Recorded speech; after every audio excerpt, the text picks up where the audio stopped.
What is this supposed to be? You print this off the internet, sir. That's my military ID and my orders. I'm on active duty. Yeah, anybody can buy a costume. That doesn't make you Navy. I'm Senior Chief Malik Rowe, Naval Special Warfare. Why am I being... behind you! Hey, get down! I'm not resisting. Then quit shifting on me. I'm lying still. You're on my shoulder. Dispatch Concourse B units. Copy? My ID is real. Senior Chief Malik Rowan, U.S. Navy. 11 deployments. We'll figure that out. I'm cooperating. At 6:58 a.m. inside Savannah/Hilton Head International Airport, two white police officers violently slammed a black man in U.S. Navy dress blues face first onto the terminal floor. The man was Senior Chief Malik Rowan, an active-duty Navy SEAL with more than 15 years of combat and special operations service. The officers who put their hands on him, Travis Hensley and his partner Cole Maddox, had already decided, based on his skin color and their own bias, that he didn't fit the image of a real serviceman.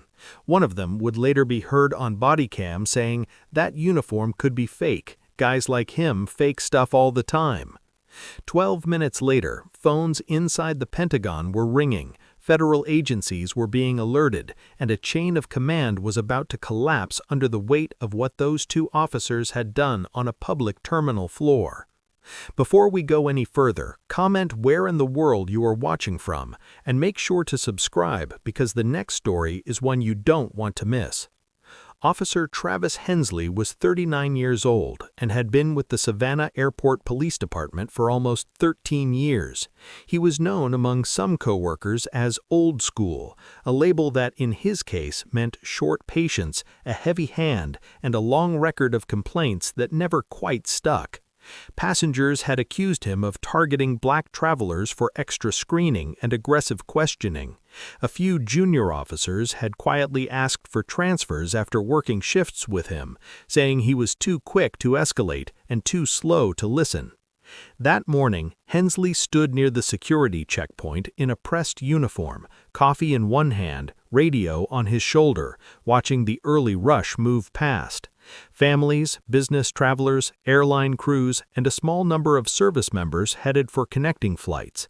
His partner, Officer Cole Maddox, 34, 5 years on the job, stayed a step behind him.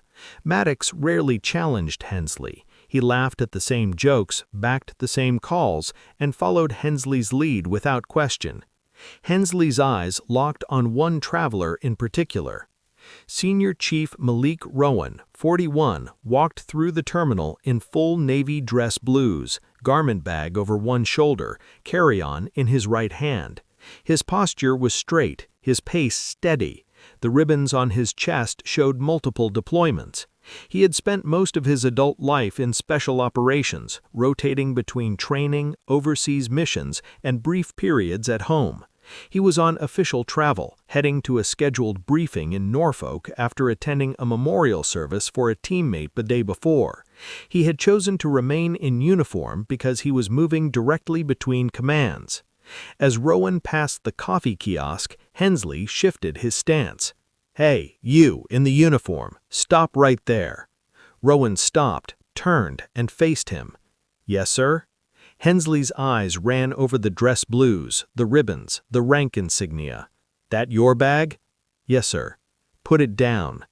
Rowan lowered the carry-on. "Is there a problem?" Hensley stepped closer than necessary. "We'll decide that. Where you coming from?" "Charleston. I'm connecting through here." "Orders on you?" Rowan reached slowly toward his inside pocket. "I have my military ID and travel orders, yes." "Keep your hands where I can see them. Don't get smart." Maddox moved to Rowan's side, blocking his path forward. "Just do what he says, Maddox," added, voice flat. Rowan kept his hands visible. "I'm complying." Hensley leaned in, lowering his voice. "A lot of people wear uniforms they didn't earn. You fit a description we've been given." "What description is that?" Rowan asked. His jaw tightened. "Don't play games. You people think a costume gets you a free pass." Rowan's eyes narrowed slightly, but his tone stayed controlled. "I'm a senior chief petty officer in the United States Navy. You can verify that with my ID." Hensley shook his head. We'll verify whatever we need to verify. Turn around. For what reason? Asked Rowan. Because I said so. Maddox reached for Rowan's arm. Turn around, sir. Rowan complied, placing his hands behind his back, palms open. I'm not resisting. Hensley pulled one wrist higher than necessary. You're tense. I'm standing still, Rowan replied. A few travelers slowed, watching. A woman with a stroller stopped. A middle-aged man in a ball cap lifted his phone. Hensley leaned closer to Maddox. Watch him. These guys snap. Rowan heard it. That's not accurate. Hensley's voice rose. Don't tell me what's accurate. You don't look like a senior chief. You don't look like you belong in that uniform. Rowan's turned his head slightly. You don't get to decide that. That was when Hensley's hand drove into Rowan's upper back. Get down, Hensley shouted. I'm not resisting, Rowan said, as his balance broke. Hensley shoved harder. Maddox hooked Rowan's arm and pulled. The momentum carried all three forward. Rowan's knees hit the tile, then his shoulder, then his face. The sound was sharp and loud enough to echo across the concourse. Several people gasped. Stop moving, Hensley yelled, planting a knee between Rowan's shoulder blades. I am not moving, Rowan said through clenched teeth, one cheek pressed to the floor. You're hurting me. Hensley forced Rowan's wrists together and snapped cuffs on. You should have thought about that before you got mouthy. Maddox looked around at the gathering crowd. Clear out. Keep walking. A man in a veteran's cap spoke up. That's a Navy uniform. You don't need to be doing all that. Hensley shot him a look. Sir, mind your business. Rowan lay still, breathing controlled, training taking over. He stared at the polished floor, aware of the cameras, the phones, the body cam on Hensley's chest blinking red. Stand him up, Maddox said. Hensley hauled Rowan to his feet by the cuffs. You're being detained for disorderly conduct and failure to comply. I complied with every command, Rowan replied. We'll sort that out. Right now, you're coming with us. As they started toward the side corridor, a uniformed airport sergeant, Renee Carver, stepped into their path, drawn by the raised voices. What's going on here? She asked. Hensley answered first. Possible impersonation. Subject got aggressive. Rowan met her eyes. Sergeant, I am an active-duty Navy SEAL. I have ID and orders. I did not resist. Carver looked from the cuffs to the dress blues to Hensley's tense grip. Let me see his identification. Hensley hesitated for half a second. And in that pause, with cameras rolling and witnesses gathering, the situation began to shift in a way none of them could yet fully understand. Sergeant Renee Carver held out her hand. Let me see his ID and orders. Officer Travis Hensley kept his grip on Malik Rowan's arm a second longer than necessary before finally reaching into Rowan's jacket and pulling out the military ID and folded travel documents. His jaw was tight. He didn't like being checked in front of a crowd.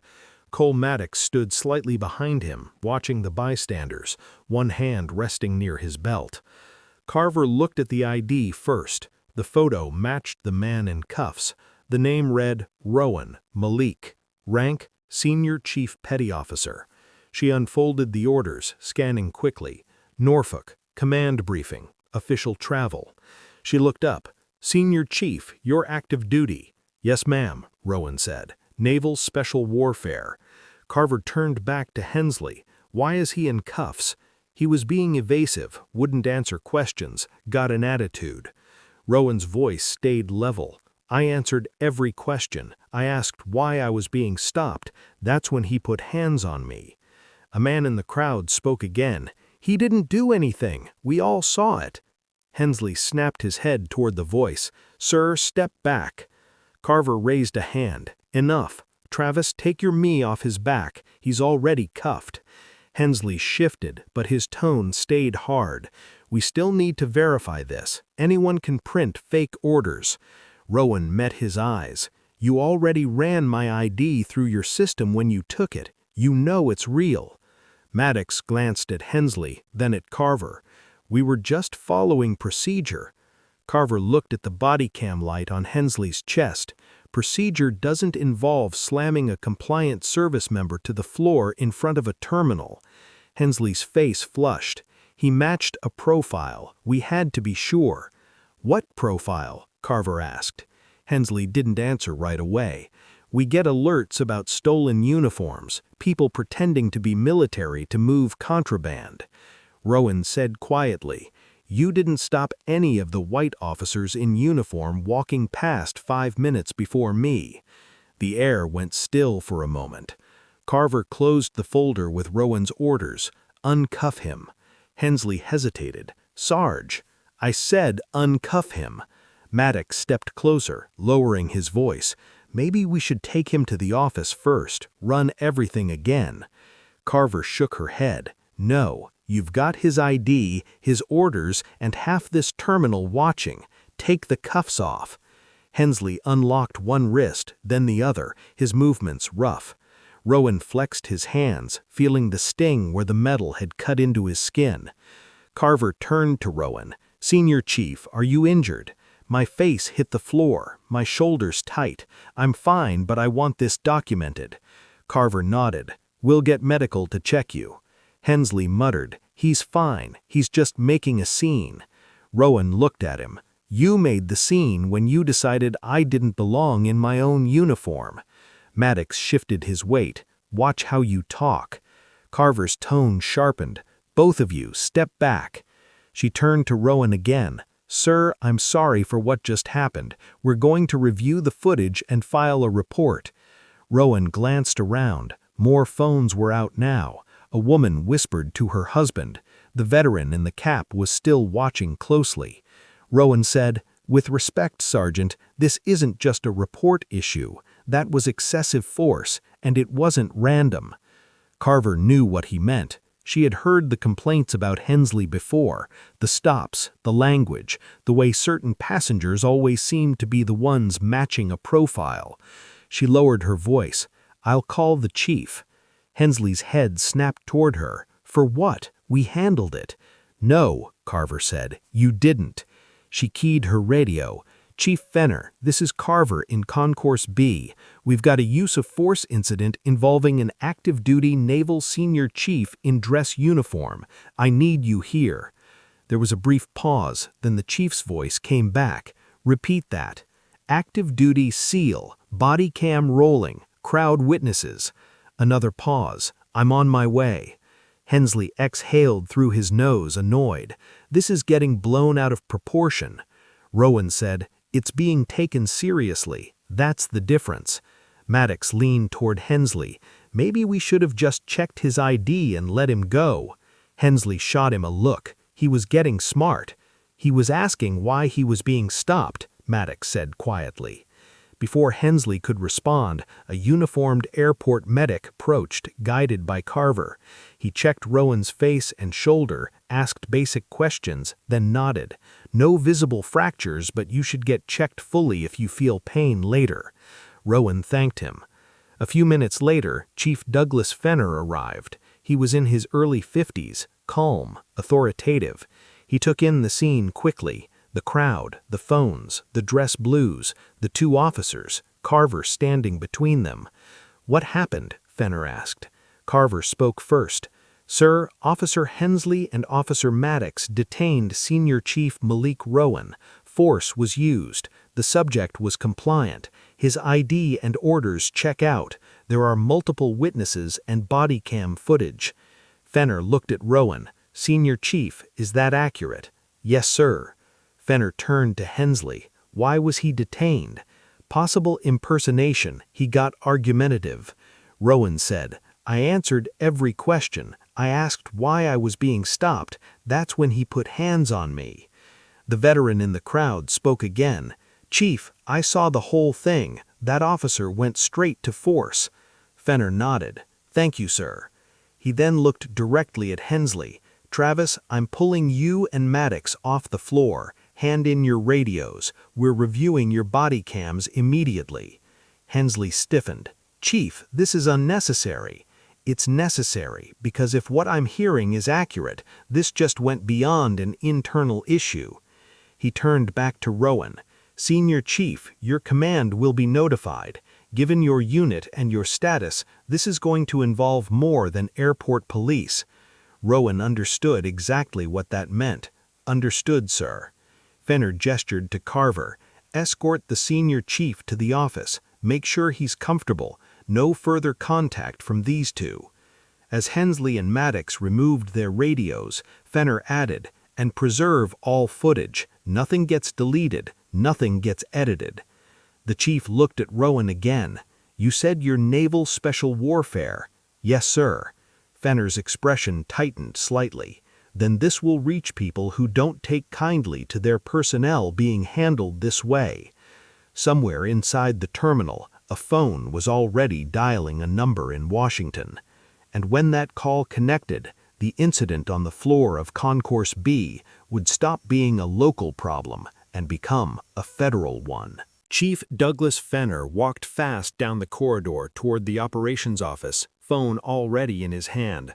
Sergeant Renee Carver stayed beside Senior Chief Malik Rowan, keeping a respectful distance, while an airport supervisor cleared a small conference room. Rowan sat in a chair near the wall, posture straight despite the soreness in his shoulder. His uniform was scuffed at the knee and elbow. The marks were visible. So were the red lines on his wrists from the cuffs. Fenner stepped into the room and closed the door. "Senior Chief, I've contacted your command duty officer. They're looping in Naval Special Warfare Group Legal and NCIS. This is no longer just an airport police matter." Rowan nodded. "That's appropriate, sir." Outside the room, officers Travis Hensley and Cole Maddox stood near a desk, radios turned in, body cams still attached to their vests. They spoke in low voices. "This is getting out of hand," Hensley said. "We followed our instincts." Maddox looked uneasy. "Instincts or assumptions?" Hensley shot him a look. "Don't start." A technician from the department's evidence unit arrived and began pulling the body cam footage. The files were uploaded to the internal system and flagged. Within minutes, a secure link was sent to Internal Affairs. Another went to the city's legal office. A third, at Fenner's direction, went to a federal liaison number he rarely had to use. Inside the conference room, Carver received a call on her radio and stepped aside. When she came back, her face was tight. NCIS confirmed receipt. They're requesting the footage and witness statements immediately. They also want the names and service records of the involved officers. Fenner exhaled slowly. "Do it." Across the hall, Hensley noticed the shift in tone. The usual noise of a busy terminal felt far away. The looks from supervisors were no longer neutral. A captain from airport police approached him. "Travis, Internal Affairs is opening a formal investigation. You and Maddox are on administrative leave effective now." "For what?" Hensley demanded. "We haven't even given statements." "You will, but not on the floor. Turn in your sidearms and follow me." Hensley's jaw clenched. "This is because he's military. This is because of what's on your camera," the captain said. Meanwhile, in the conference room, Fenner's phone rang. He answered and listened, his expression growing more serious by the second. "Yes, sir. Yes, I understand. We have full video and multiple civilian witnesses. The officers are secured." He ended the call and looked at Rowan. "That was the Department of Defense liaison. They've notified the Pentagon's Office of General Counsel. They're treating this as a potential civil rights violation and assault on an active duty special operations member." Rowan remained calm. "Understood." Fenner added, "They also asked whether any racial language was used." Rowan said, "Yes, and it's on the body cam." Carver had already reviewed a portion of the footage. She had heard Hensley's voice clearly. "You people think a uniform gets you a pass." She had heard the comment about fake outfits and guys like him. She knew how that would play in a federal review. Across the building, in a small office, the first playback began. The footage showed Rowan walking, the initial stop, the tone, the proximity, the shove. The sound of his body hitting the floor was sharp and unmistakable. The crowd's reaction, the words. An internal affairs investigator paused the video and looked around the room. That's excessive force, and that language is going to be a problem. Another investigator added, given his unit, this will go beyond the city. Back at the terminal, a call went out from the DoD to Naval Special Warfare Command. Within minutes, a legal officer and a command representative were assigned. Another call went to the Pentagon's Civil Rights Division. A third went to Homeland Security's Office of Inspector General, since the incident involved an airport police operating in a federal transportation facility. By the time Rowan was escorted to a quieter office with a representative from NCIS on speakerphone, the case had 3 parallel tracks: internal police review, federal civil rights investigation, and military legal oversight. NCIS Special Agent Karen Doyle spoke through the phone. "Senior Chief Rowan, we're documenting your statement. Everything you say will be included in a report to your command and to the Department of Defense." Rowan recounted the stop, the words, the shove, the knee in his back. He described Hensley's tone and Maddox's silence. Doyle asked, "At any point did you resist or refuse a lawful command?" "No," Rowan said. "I asked why I was being stopped. I complied with every instruction." "Did either officer use language you believed was racially biased?" "Yes." Doyle noted it. "That aligns with what we're hearing on the footage." In another office, Hensley and Maddox sat across from an internal affairs investigator. The mood was no longer casual. "Walk me through your decision to use force," the investigator asked. Hensley answered, "He was argumentative. He fit a profile we've been warned about." "What profile?" the investigator asked. Maddox shifted in his chair. "He just didn't seem right." The investigator wrote that down. "Did you have any specific evidence he was impersonating a service member before you put him on the ground?" Neither officer answered immediately. The investigator continued, "We have your body cam. We have civilian video. We have a federal agency requesting our files. This is not going away." Outside, news of the incident began moving through law enforcement channels. A black Navy SEAL in dress blues, forced to the floor, racist language on camera, Pentagon notified. By early afternoon, a secure briefing was underway in Washington. A still image from the body cam, showing Hensley's knee and Rowan's back, was displayed on a screen. A senior official asked, "Which department?" A staffer replied, "Savannah Airport Police. 2 officers, 1 with prior complaints." "And the service member?" "Senior Chief, Naval Special Warfare. Clean record, highly decorated." The official nodded once. "Then this will be handled at the highest level." Back in Savannah, Fenner stood in his office staring at the same image on his monitor. He knew what was coming: federal subpoenas, command reviews, possible decertification, lawsuits. He looked at Carver.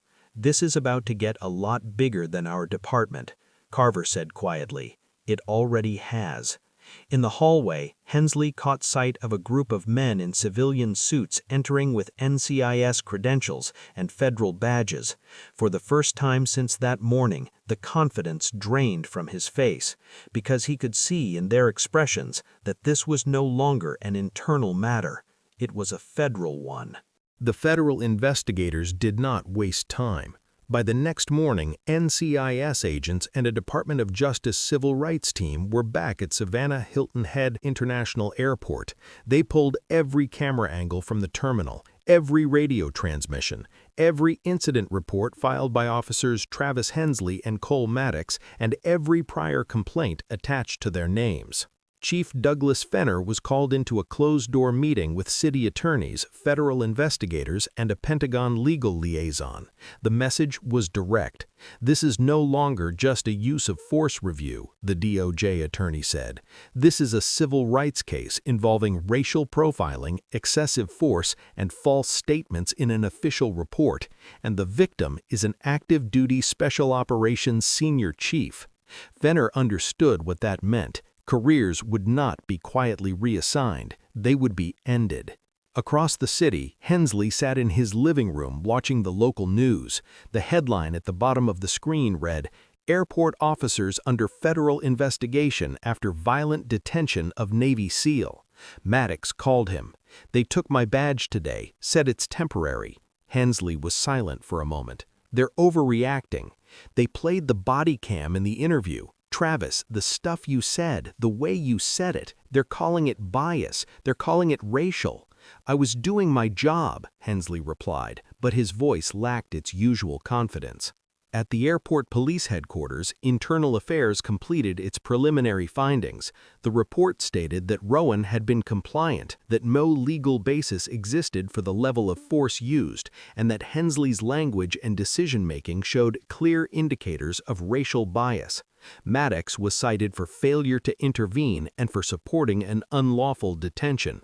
Both officers were placed on unpaid suspension.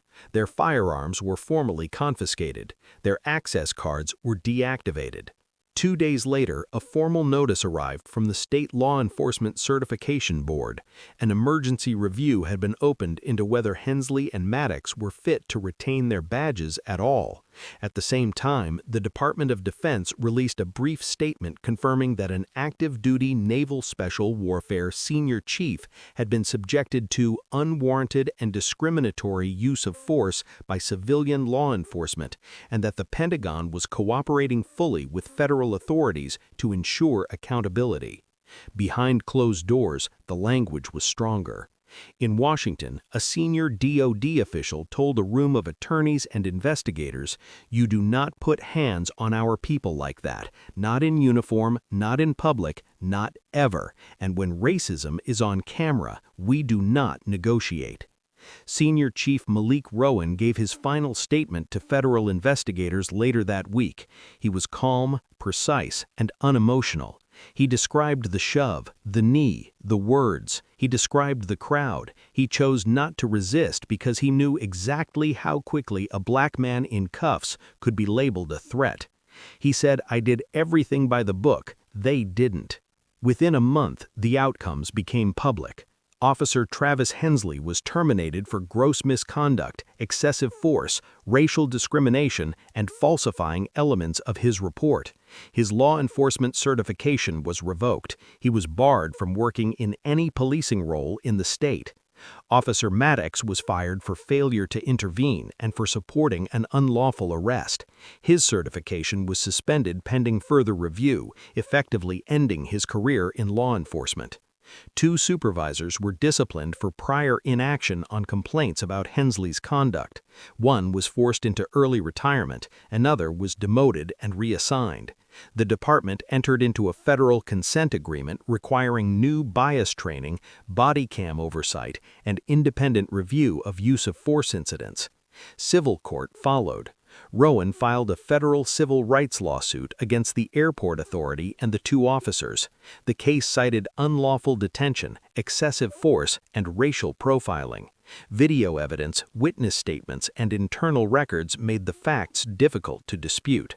The settlement, reached before trial, was in the millions. More damaging, though, than the money was the record.